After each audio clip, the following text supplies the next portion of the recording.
Thanks for staying with us. You're welcome back to the morning show here on the Rice News. Well, we will have to move on from the week that was. We did promise you that we'll return to it, but we've got three beautiful guests for you this morning, and we have to move on to the very first one. Well, with so much happening in Nigeria at such a fast pace, it was the turn of the 2025 budget this week, which President Bola Tinubu presented to a combined session of the National Assembly on Monday. Diverse reactions have been coming aplenty, and the major concern, some will say apprehension, is whether or not those budget proposals as presented can begin to rein in soaring inflation and provide a solid enough platform that will be needed to resuscitate the economy. For all of that, we're now being joined by Senator Ayo Arise, a former chairman of the Senate Committee on Privatisation. Good morning, distinguished Senator. Good to see you on the morning show today. Good morning, sir. My brother. Nice to see you again. And I'm happy to be here. Thank you so much. Compliments of the season. Good to see you too. All right, let's go straight into it. Same to you. All right, thank you. Well, the budget, 49.7 trillion, as you are aware, sir, has been presented to the National Assembly, to the joint session of the National Assembly by President Bola Tinubu. And you know that this is also coming at a time that people can say, all right, the president and the new administration have spent a whole 1.5 years in the saddle. And therefore, it might be a good time to review what the administration of Asiwaju Bola Ahmed Tinubu has done in 18 months, and then what it's planning to do in the next 12 months through the indications of the budget that he has just presented. The president says that this is the type of budget that is needed for resuscitation. What are your thoughts on the budget that the president has just presented to the National Assembly, and then the 18 months that he has spent in office? If you look at your people in Idosi or in other parts of Ado-Ekiti State, will you say that the last 18 months of their life has been the type that they desired or that they are happy with? Senator. Well, thank you very much. And thank you for keeping tab on my political journey. I'm from Oye-Ekiti, and we have a local government there. Idosi is where we had some issues during the run election, so the local government became very popular. So I thank you very much for remembering. And I want to say without any doubt that we have seen positive movement from this government, particularly from the president.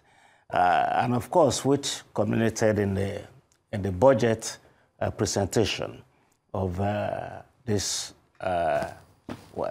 week, because we're yet to start another week. I have noticed when you ask the question about whether my people, whether they have, this is what they expected, I would say, yes, by and large, we have hardship here and there, but we can see concern, we can see responses, we can see movement in the direction that would lessen the burden on the general population. And to that extent, it's part of our responsibility as people talking to the grassroots, ordinary grassroots person, that it can only, if it gets worse, it can only get better. And we are seeing movement and actions from the president that shows that he understands what is going on. And is on top of most of it by way of policies, particularly this appropriation budget has taken care of a few of some of our fears. And of course, people have discussed the issue of whether the inflation can go from 34% to 15%. As a layman, I will say that is quite possible because we were measuring inflation compared to what it was in 2023 or 2022. And now, to measure inflation from now and to the coming year, it will not be based on what you sell a piece of yam tuber in the market currently. And it's not likely to significantly increase in the coming year. So the inflation, if you start measuring that in terms of the effect on the populace, is bound to reduce, comparatively. But it does not mean that all these problems can be resolved in 1.5 years, even in 4 years. But we are seeing positive movement from this government that shows that he understands the needs of the people and he understands the pains. And of course, there have been so many policies. When you look at the CNG policy, and you look at the fact that there is encouragement in the area of electric vehicles coming into the market, and of course, there is a relative stability now, maybe in terms of fuel going out at about 1,000 or thereabout in the pumps. And of course, the Dangote refinery is coming in to reduce some of the features responsible for the high cost in fuel, which was dependent on the cost of importation, largely. And those importing fuel would have to do a margin and rely on the exchange rate. So now the government came up and said, okay, we are going to buy and pay in Naira. So invariably the prices for petroleum products, particularly the PMS, would, as kind of, we hope that it will stay there for a long time to come, particularly if some of these policies are implemented the way they were conceived. And of course, we were, this morning I heard that the Port Harcourt refinery has broken down again. I hope that will not be the story in the coming year. We hope that Mr. President will look at it, and if some people need to go, and then so be it, because you can't have the same problem torturing Nigerians every year, and we don't have a solution. There must be a solution. That refinery has to work. And I understand that the Warri refinery too is gearing up for production. With all these things combined together, I believe the cost of petroleum will come down. Now, in terms of, I'm just not taking this the way you asked in that order, but in terms of when you say a government is performing, particularly when you look at the policies of this government, the courage, we look at the local government issue. Nobody has been able to do this over the years, particularly since 1999. He has succeeded in ensuring autonomy for the local government. This will have significant effect on the local people because that is the last layer of government that deals directly with the populace. And we would expect, particularly if the management structure is put in place, they need a lot of training, and of course, the president along the line, before he finishes this first term, must be able to now focus on corruption and how to curb it. It's a major problem that has hampered every government in Nigeria. So this will not be the first. But now at the local government level, if the money gets there and the money never gets to the people, it becomes a problem. But if it goes to the people, everybody will begin to sing praises of this president in a very short period. You look at it, we move from there. We're looking at this tax reform now. The 10% I'd like to come in, sir, so that we can just still finish talking about this 2025 budget. I want to redirect your focus to the impact of the overlapping budgets and debt dependence and its sustainability.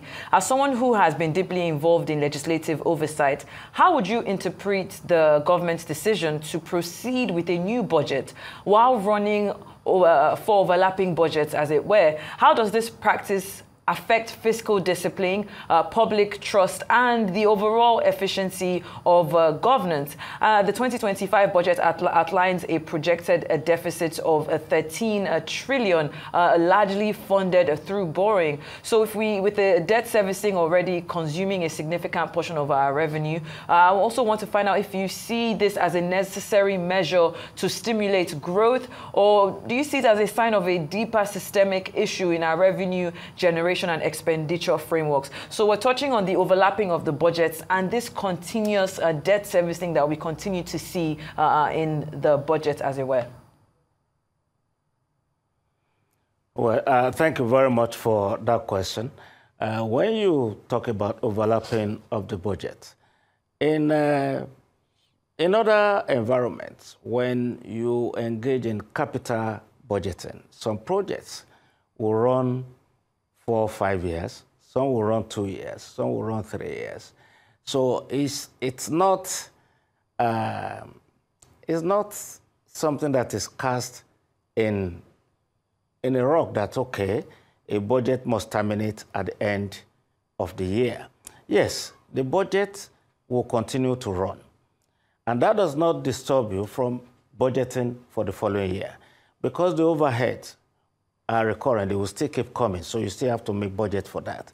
Now, even when you borrow this year, you might end up paying over 10 years, 5 years, 10 years, 15 years, and like that.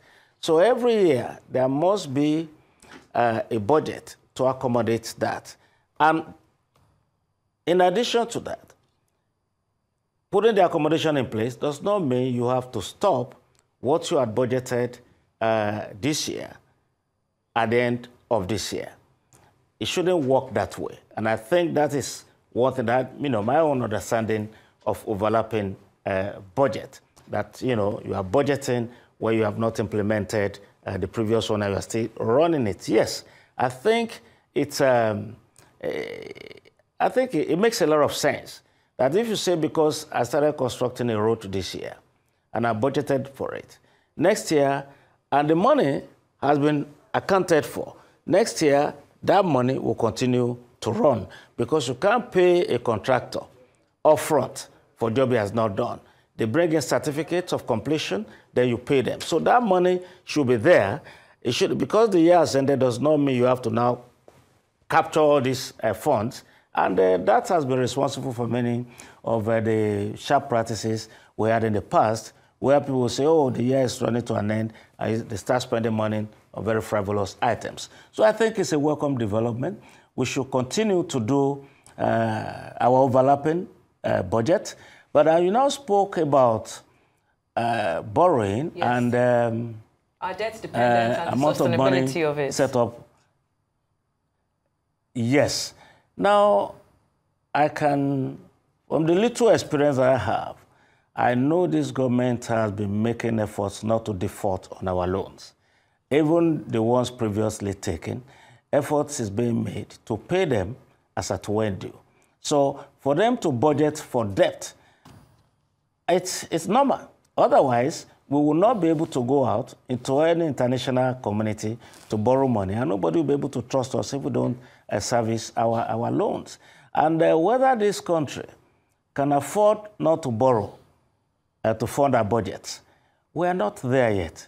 We are not, even the American system that is so sophisticated, they are owing trillions of dollars. They still borrow money to fund a project. So it's normal.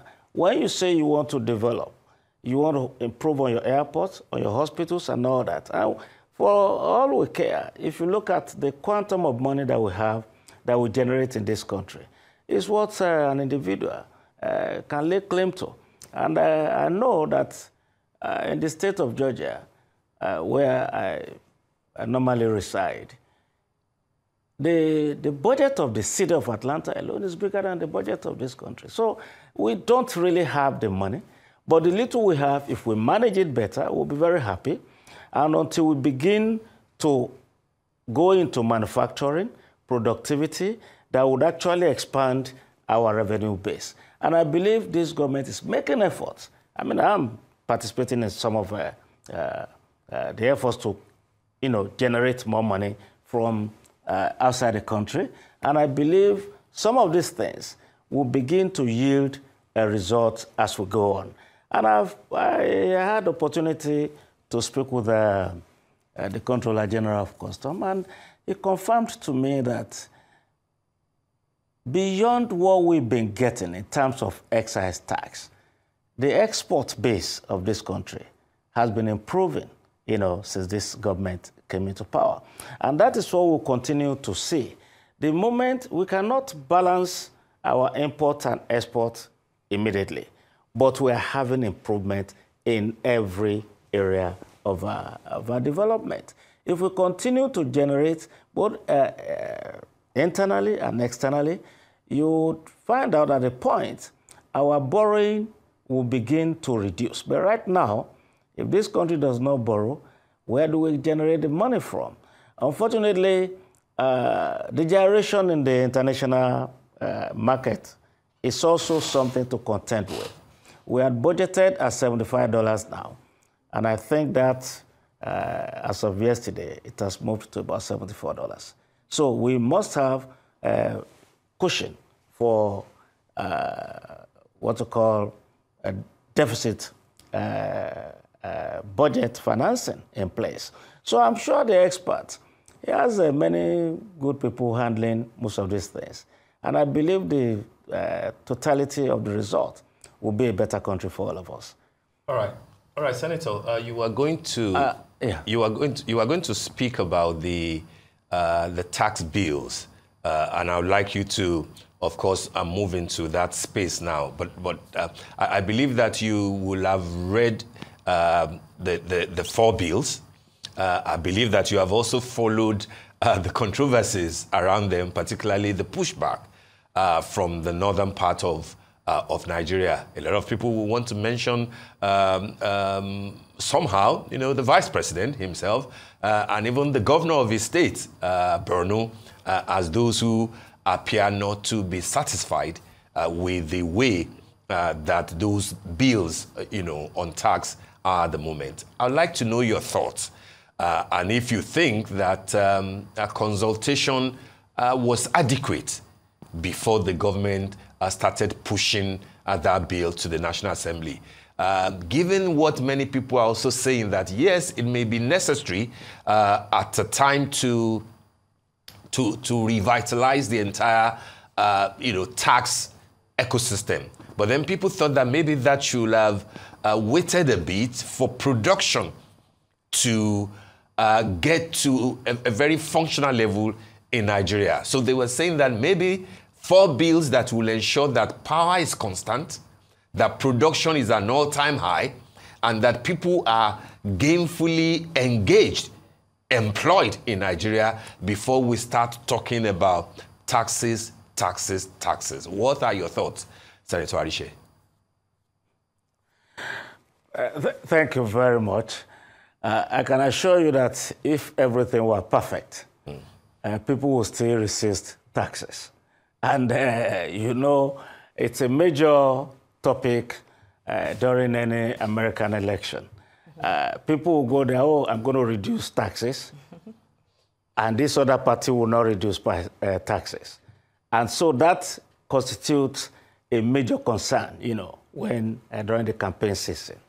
Now, what I've seen that this president has done is that he's putting in everything that can give him a result that Nigerians will be happy with in another year, year and a half, and thereabout. Now, if we wait and wait till next year, it will still not be a right time. If you wait till the year after, we'll already be discussing elections, and it will still not be a right time. Now, so the fact that he's been able to summon the courage And to ensure that some of these things that are not right in society are corrected, I think I have to continue to give him kudos for that. Now, if you look at the issue of politics, I believe that is what is driving some of the comments that we're getting from some of our northern brothers. And it's not that if they read the tax bill itself, it is the best for the poor people because a significant percentage of the poor will not pay any tax. It will be zero tax for poor people. And the VAT, which is getting controversial, is targeted at those people that are able to spend money to buy goods and services. Now, if you are not an organized, if you don't go to an organized store, like a supermarket or an hotel or wherever, the chances that you get to the market and the market woman will charge you VAT is still very remote in our environment. So we should address the people that the tax or the tax bills are actually targeting. Those are those who have regular income and those people who are running businesses and enterprises, and even both corporate and big ones and the small ones. And of course, if you're a small business owner, there is sufficient tax incentive to ensure that if you make below a particular threshold, you pay no taxes. And I believe it's been explained. I don't think, apart from not being a tax expert, merely listening to Taiwo Yedele would allow you to see a lot of the benefits in the tax bills, and that he has done a fantastic job for the country. We cannot say or be running away from saying these are the right things for our country because politically it might not be correct. No. If we look at the idea that whatever you produce in terms of generation, what you get will be commensurate with whatever you produce in your state. That makes a whole lot of sense because the need in your state surpasses the need in some other states. If you take Lagos and let's say Ekiti, for example, which is my home state, the kind of roads, the rail lines, the things coming up in terms of development require a lot of money. And so because people are putting pressure on the facilities and amenities available in Lagos State, and these people are now being taxed for it, it only makes sense for them to be able to take out of that money something commensurate with the contribution and use it for the development to satisfy the population there. So if I say, okay, for my state, for example, good enough, we are generating revenue that surpasses my own expectations, particularly it goes beyond what some bigger states, are contributing. So it's something that we need to sit down and look at it and study and see the benefits for the society. There are so many things that the federal government is funding. And the federal government said, we are going to shed the percentage we used to take so that and give this to some states not, having enough revenue. So I don't think if we take politics outside it, this is the best thing that has happened under this government. I will continue to enjoy it for years to come. All right. Thank you so much. I thought somebody was trying to speak. Yes. Yes. I just wanted to thank you actually because we are really pressed for time. Like I did mention, at the beginning of the program, we've got 3 guests. But of course, you've been very enlightening in dealing with the subject matter as the budget issue and then the tax issue. So we want to thank you again, Senator Ayo Arishe, for joining us on the morning show today.